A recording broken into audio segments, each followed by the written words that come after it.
Happy April Fool's Day, guys! The Horror Man back with a controversial view of April Fool's Day.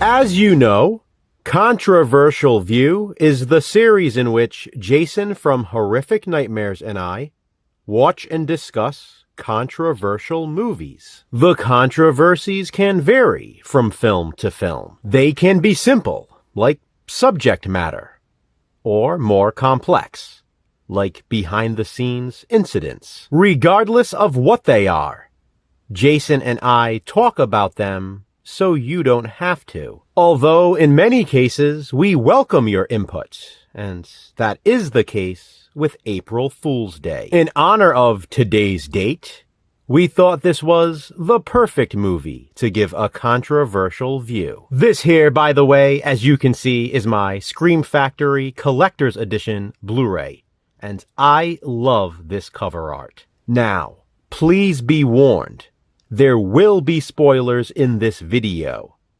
If you haven't seen April Fool's Day, watch it first, then come back and watch this video. For those of you sticking around, here we go. April Fool's Day is a 1986 slasher film. Or is it? And that's where the controversy lies. Spoiler alert again, just in case.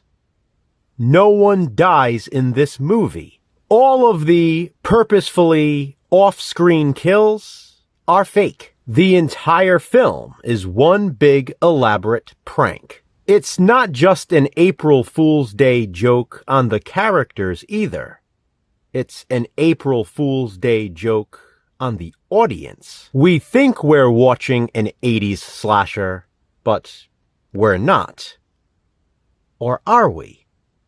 That's the question I pose to you. If the kills don't actually happen in the film, so the movie has no body count, in which genre does April Fool's Day fit? Now, let's be honest. It's universally considered to be a slasher. This doesn't belong in the comedy section. It's not a drama. It's a horror film, but all of the horror is fake. But still, the whole movie does play out like a slasher. What I find interesting is there are other movies that actually have a body count, that follow the slasher formula, and people still claim they're not slashers for one reason or another. Meanwhile, you have April Fool's Day with no actual body count, and most people do consider it to be a slasher, myself included. That poses an even bigger question.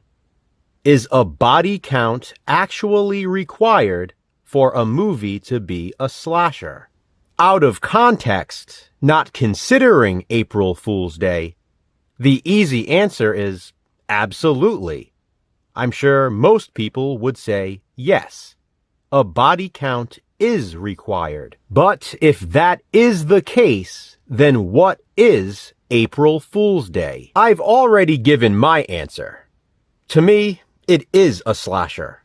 I'm sure Jason will tell you this in his video, but I will too. He said it had been 38 years since he had seen this film.